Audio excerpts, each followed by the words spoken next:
Welcome to Public Forum, a community outreach program produced at North Idaho College on the shores of Lake Coeur d'Alene. Featuring guests from around the globe addressing a wide variety of subjects, Public Forum serves to educate and enlighten. Please join host and moderator, political scientist Tony Stewart, in welcoming today's guest. I want to welcome you back to week 2 of a 2-week series with our author of a book called A Prairie Heart by Sheila Wood. And she's a great friend, and she was a colleague for many years at North Idaho College, teaching in the Department of English. Last week we talked all about how this came about and about her grandmother and how that connects to her granddaughters. And we're not going to repeat that this week, but I hope some of you are back from last week, and I'm sure you are. And we'll spend this week about the book itself. And there's a series of 20 dolls that were put together, and then the book is about the conversation with those dolls as it relates to her grandmother and her granddaughters. Sheila, welcome back. It's a great pleasure to have you here. And thank you. What a great show last week. What a great story. And you were so articulate, and we're pleased to do show number 2. Well, thank you very much. And I'm very pleased to have regular panelists, Janelle Burke, who is an attorney in the state of Idaho, and next to her is Erna Reinhardt, who is Director of Public Relations at North Idaho College. And Janelle will commence today's questioning. Welcome back to the program. We had a great time last week talking about the dolls and your grandmother and the book, but now let's get into some more depth about the dolls. Okay. I think you explained to us last week that you did the dolls first and then the book. And so which was your first doll? What was her name? Oh. Do you recall? I think my first doll was Amity. The dolls are named, if you're interested in knowing what the 20 virtues that we 20 virtues. Amity, which is friendship, charity, chastity, faith, fortitude, which is mental toughness, fidelity, honesty, hope, humility, joy, justice, mercy, modesty, patience, peace, penitence, prudence, purity, temperance, which is self-discipline, and verity, which I think of as a kind of integrity. Those are wonderful names, and each one of the dolls has a story, of course, about that particular virtue. And you make them on a sewing machine. I do, and I have one here I can kind of demonstrate to you how they're made. Great. They're 100% cotton. They're made of muslin, cotton muslin. They're obviously more elaborate than what my grandmother would have played with, but we couldn't stop ourselves. It was too much fun picking out calico. Each doll has an individual hairstyle, and Diane Nolan, my partner, is the person who designed the face. The faces are made of French knots, and I'm sure that it looks really simple, but try it. You can get more expressions depending upon the distance between how the eyes are set and the distance between the eyes and the mouth, and you learn a great deal about design. It's amazing, actually. And each doll has a little satchel. It's her school satchel. And in her little satchel, she has 2 items that are very important to her and were important in school in those days. She has a slate, and she has a little Bible to read out of, because that was the reading material. So that's how they're made. I don't know if you want to look at her. And can you take her clothes off? I mean, in other words, the girls can take the... She has bloomers and a dress and an apron. This is our Prairie Virtue apron. They almost all have the same apron. And a Prairie bonnet. So would you dress one doll in another doll's dress or not? Oh, the dresses change. The dolls and their hairstyles always remain the same, but every time we sell one, we've sold a lot of dolls, and every time we sell one, the new doll that we make to replace her has the same hairstyle, but a completely different pattern in her dress, so those are individual. But every time one is sold, you have to replace We have to replace that it. particular one. Yeah, so that we keep all 20. Yeah. Thank you. Erna Reinhardt. How did you and your friend Diane decide on those virtues? Because those are all very powerful. And was there a discussion that took place about what was in and what wasn't in, or how did you do that? Diane chose them. She chose them, and she also wrote a wonderful poem. That is, we use that as in the beginning of the book. there is a couplet for every single virtue, and it explains what the virtue is, because one of the great values, I think, of the book for parents and daughters is that parents can read this with a little girl and explain. Dianne talks about how her grandchildren did not know what any of those words meant. She had to explain every single one of them. And isn't that a wonderful opportunity to teach a child what those virtues, those immigrant values were? So tell us again, go through the process. You made the first doll, and then how did it grow into 20 dolls and then and the book? I got this idea we could make this series of dolls and call them Prairie Virtue Dolls. And Dianne pulled out all these virtues out of the Bible. She went through her Bible and she chose them. And then we divided them up and we started making dolls. And then at some point she said, "You know, Sheila, these dolls have to have stories." And I said, "Oh, Dianne, that is so much work." And but maybe it's because I've been a teacher for so many years, but I really respond to an assignment. If you give me an assignment, I just have to do it. So I sat down at the computer the next morning and I thought, 20 stories? 20 stories. And so I started, and all of a sudden it just happened. This idea came to me. I know what I'll do. I will have each of these girls that the dolls represent confront a problem, and the girl will solve it using the virtue that she is named for. Therefore, Amity has to go to Prairie Village School. It's a one-room school, and it's her first day of school, and she has to figure out how to make friends, and that's her story. Temperance and Fortitude are the only two African-American children in Prairie Village, and their mother and father were slaves, and you know that there were African-American people on the prairie. In fact, they were called exodusters. And they've been homeschooled, and their father says to the mother, "You can't keep them home forever. They have to go to school." And Temperance and Fortitude pass a test. This is one of the stories I'm proudest of, because they have to make their way. And how they do it using the virtues they're named for is I'm really proud of this story. I love this story. In fact, they get to school, and the first thing that happens, well, their mother, they happen to live in the cottage in Prairie Village that is surrounded by flowers. As you can imagine, their parents are very grateful to have their own home on the prairie, and their mother is a wonderful flower gardener.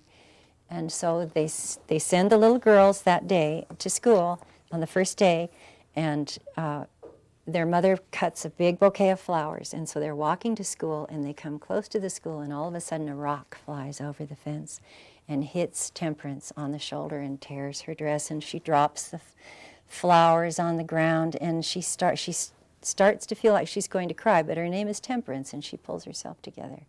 And they pick up the flowers, and on they go.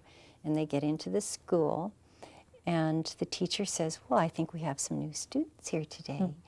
And everyone is seated, and then she says, "Before I can put you in a reading group, I have to hear you read." And so Temperance has a plan. She hands her the Holy Bible, and she says, "Read, so I can tell how you read." All of a sudden, she gets a plan. See, she has to think. And she opens the Bible to Psalm 137, where the Israelites say, "On the willows there we hung up our harps, for our captors there required of us song, and our tormentors mirth." And she starts reading it, and then she looks at the teacher, and the teacher hands the Bible to her sister, and her sister picks up with the psalm, and she doesn't even have to look at it, and she just reads it. And the teacher says, "You didn't even have to read that. You know that by heart." And she said, "Yes, it's my family's favorite psalm." And so she has them.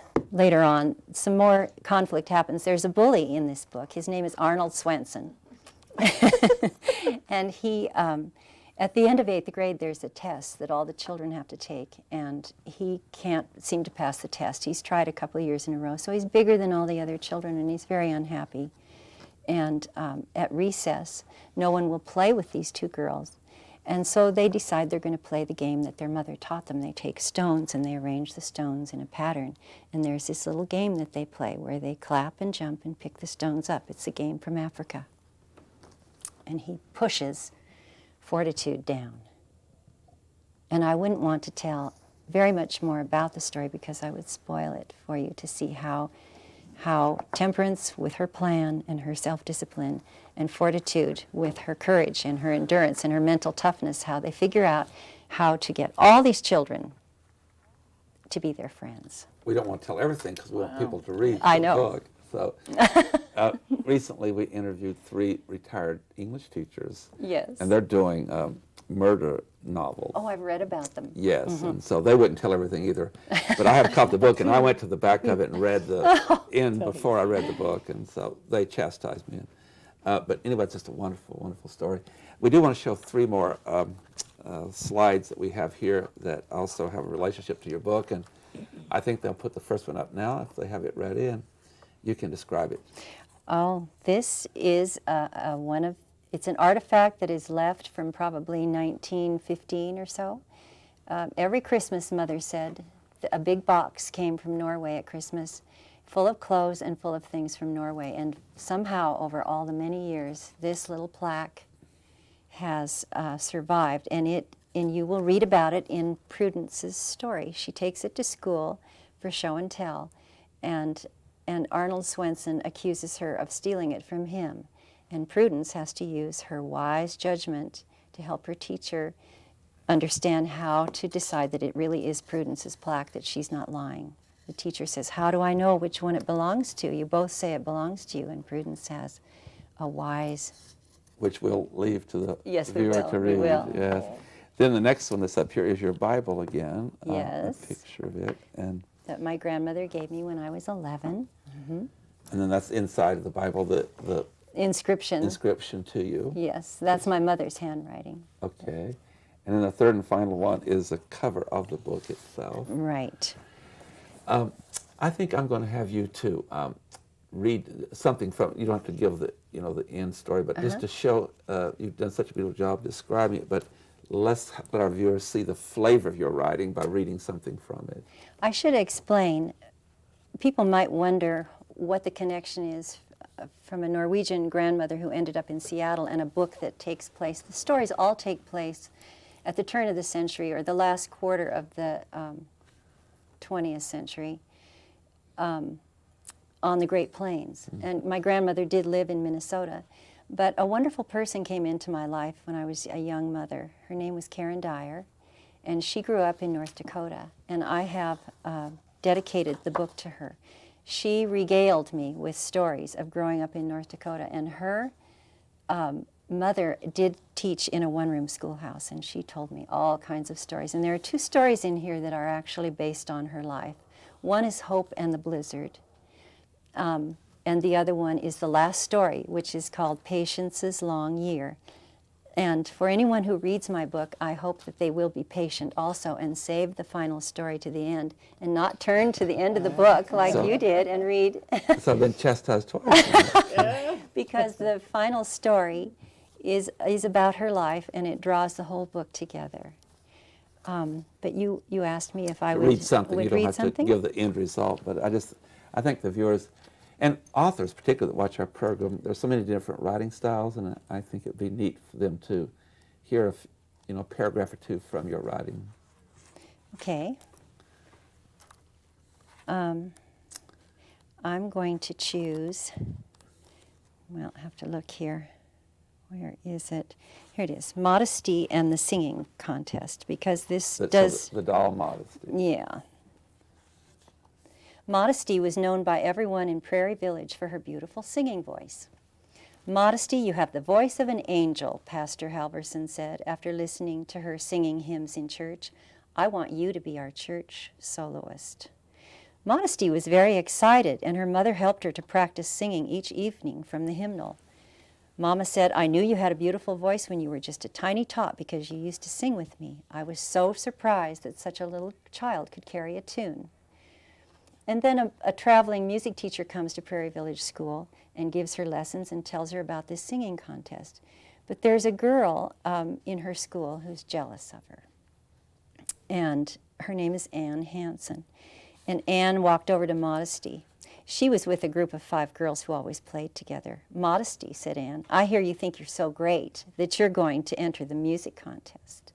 Modesty blushed and answered, I don't think I'm so great. I just have a dream. All the girls laughed when Ann replied, how can you have a dream with that nightmare voice? And she began imitating Modesty, practicing scales. Ah, ah, ah, ah, ah, hee-haw. The girls turned and ran away, leaving Modesty alone by the schoolhouse steps. And so they tease her all the time, and they go, hee-haw, hee-haw. And then her mother gets she comes home, and she's upset over it, and her mother gets an opportunity. Of course, I get to speak through her mother to explain to her what jealousy is. So your lesson is there again, too. There it is. You write so beautifully. That's just wonderful. Janelle Burke. As a teacher, you're very aware of grade levels. So can you tell us what is the target audience of your book? Who can read this? It appeared to me that both adults and children could read that book, but tell us how you think it might be used. Well, it is grandchild tested, but granted, my grandchildren are good readers because, well, not because, but their mother's also an English teacher, my daughter. The interest levels would range from anywhere from like grade 4 all the way through middle school. The reading level, I can't say. I really can't say. There's such a range in abilities in children. Some of these stories a parent would probably have to read parts of. And some of the stories wouldn't appeal to a 4th grader and would appeal to an 8th grader, and some would not appeal to an 8th grader. And it certainly is something that could be read to them bedtime type stories, yes. even younger than those ages. And can you tell us where we might be able to obtain these books, and how, if there are grandparents out there who might be interested, where they can obtain the books, or how they might go about them? My website, I have a website where the book can be ordered. But I also have an email address, prairieheart@earthlink.net. So there are 2. On the Prairie Virtue Dolls website that shows all the dolls in detail, there's also, if you click on the title of the book, A Prairie Heart, it will take you to a sample page, and an illustration and a sample page faith story, which is incidentally an allegory. I've gotten to put in lots of the things that I taught in English. Wow. The one story I thought I might really have a hard time, a challenge writing, is Chastity's story. Chastity makes a choice, and I am really happy with that story. Chastity and her longtime friend Matthew star in the 8th grade play, which is, of course, Romeo and Juliet. Oh my God. And I won't say another word. You'll just have to read how. You're just teasing them, aren't you? I am. That's great. Before we go to Erna, so it is possible to purchase a doll and then get the book. Mm-hmm. Of course, the most remarkable thing would be to purchase all 20 dolls and the book, and then you would have the whole complete story for your grandchildren, whomever. Erna Reinhardt. I have 2 questions. So the first question is, share with us the response that you've gotten on the stories and the dolls from your own grandchildren. Well, my own grandchildren. The first presentation I had to make, I made to a women's group, and I was really pretty nervous about it, and my little granddaughters happened to be at my house, and my older granddaughter, Sky, she's in middle school now, she said, well, Grandma, can we listen to your presentation? And I said, you mean you want me to give it to you? And she said, yeah, we'd like to hear it. So she sat her little sister down, and I gave my presentation to them, and she critiqued it and told me what to add and what to leave out and how to improve it. And so it's a kind of a mutual. So they love the stories, and of course they each got a book and have been reading the stories cover to cover. But they've been reading them all during the time I was writing them. They've been reading them. But I had a book signing at the Post Falls Public Library and sold quite a few books. And one woman who bought a book is in her 80s, and she called me up. It just happens that her husband grew up in North Dakota, and he's familiar with Turtle Lake, which is one of the sites in the map. And she said, I read every sentence of every paragraph of every story of your book, and I think every little girl by the time she's 10 should have read it. Wow. Which was a wonderful endorsement. Yes. So far, and then everywhere I go, in all the different connections that I make in my daily life, people want a book, and so they buy a book. And I happen to go to a gym. I have a trainer, and one of the trainers has a 13-year-old daughter, and she wanted to buy a book and give it to her daughter for Easter. And she came back the next week and she said, my daughter wants to meet you, and until she can meet you, she wants you to know it's her favorite book. Wow. Oh, that's another endorsement. Yeah, a really good one from a really- child and from a grandmother. So. And your husband, I'm sure that he's very proud of this process, and He's my benefactor. yes, He finances my schemes. oh, that's a very He's a great very help. important person. Yeah, well, he's a wonderful person too. You've also brought another book with you, and we talked before the show that. Would you tell them about that? And I think you'll read a passage from that because it has it has a connection to what you were doing and the theme that you had. Well, as I began telling you that my connection between my grandmother and my grandchildren is one of wanting to pass on the legacy of my grandmother's story, of her bold journey and her courage, and part of it is how easy I noticed my grandchildren's lives are compared to my grandmother's life, which was extraordinarily hard. And this book happens to be my partner, Diane Nolan. Her husband, George Nolan, has the George Nolan books on 4th and Lakeside. And George gave me this book. He said, I think that this will be interesting to you as you write those stories. This is a collection of actual little vignettes, memories of actual pioneers. They were taken down in 1955 and published in 1956 and then republished in 1976 with our nation's bicentennial. And these are little stories from immigrants, pioneers. And I'd like to read this one because this will give you an idea of just how hard life was. The Hard Years, she titles this. I was married in 1891, and my husband made the race, that is the land race into Oklahoma, and got a claim when the Cherokee Strip opened in 1893. In March 1894, we moved and lived in a dugout the first year. The walls and floor were dirt. There was a lot of timber just 2 miles from us, so when a sawmill came in, we got green lumber and boarded up the sides of the dugout and put in a floor. I bought old newspapers at the printing press and papered the walls and got gunny sacks for a carpet in half the room. When I finished, I thought my room was beautiful. The first year was the hardest. We had no grain for the horses, so my husband would break sod with a walking plow in the morning and then turn the horses out to grass and plant corn with a hand planter in the afternoons. The corn looked fine when my husband went back to Kansas to help with the harvest. We had a little girl, too, and she and I stayed alone in the dugout for 5 weeks. Our corn began to burn up, so I cut it up for fodder with a corn knife. I had 25 big shocks. In the meantime, we had another little girl. When she was 8 months old and the other girl was 4, we lost them both with diphtheria. One died on the 17th of January and the other on the 18th in 1896. We put them both in the same grave. They were the only children we had. That really puts it in perspective. It really does. Yeah, how the human being has always been adventurous, and they, even in spite of the hardships, they did do those things. They did explore. And this is full of stories of women who had babies in covered wagons, and just the table of contents. You don't have to even read. You don't have to read the stories. Indians, wild animals, blizzards, prairie fires and plagues. Doctors were far away, outlaws at large, treacherous torrents, dugouts, soddies, and shacks. Just a footnote before I go back to Janelle.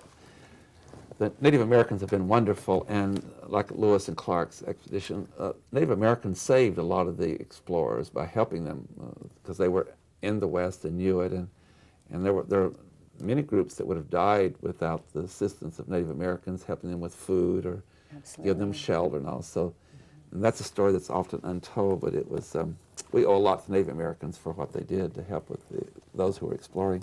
And I feature a Native American girl in one of my stories. It's called Justice Leads the Parade. And there's a little American history in that. Justice has been named by her teacher as the person who will stand up on the stage and recite the Declaration of Independence when at the 4th of July parade. And so she has gotten one of the African American girls and a little Indian girl to march with her in the parade and be the Spirit of 76. And there are some people in the crowd who say, those girls shouldn't be marching, they're not real Americans. And it gives Justice an opportunity to stand up and talk and to have each of the girls in turn give her story about why she is a real American. And I'm real happy with that story too. Just about a minute, Janelle. A very short question. Would you encourage other people to begin to retrospect about their family and to write down their stories? I'm really glad you asked that question, because two of the things that I hope will happen for my book is that parents and children do learn those values and take those values on into the next generation. And the other thing is that oh, I'm sorry, I lost my train of thought. The young women might want to hear about the stories of their ancestors, that we keep those stories alive, orally or in writing. Of course, writing is better because then it's committed. I would strongly encourage people to find out who is your first ancestor on this continent. What was that person's story? That person made a bold journey. And it's important for a child, just as it was the unifying myth in our family, it's the unifying myth of our nation. Those people gave our families their stamp of identity, but they gave this nation its stamp of identity. It's like the great book in the movie Roots. Yes. Your Roots. Right. On that note, we have to bring the program to conclusion. I want, on behalf of our panel and our staff, thank you so much for this wonderful, wonderful 2-week interview. Sheila Wood, how incredibly wonderful and articulate, and I know lots of people will benefit great with this, and they too may do what Janelle had suggested and you concerning their own families.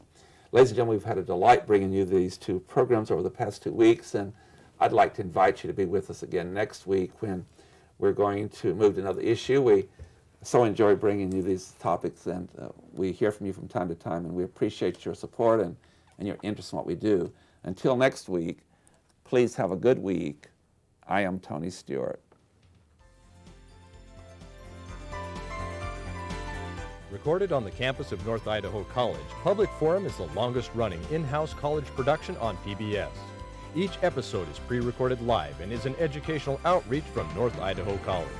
Please join us at this same time next week for another edition of Public Forum on this public television station.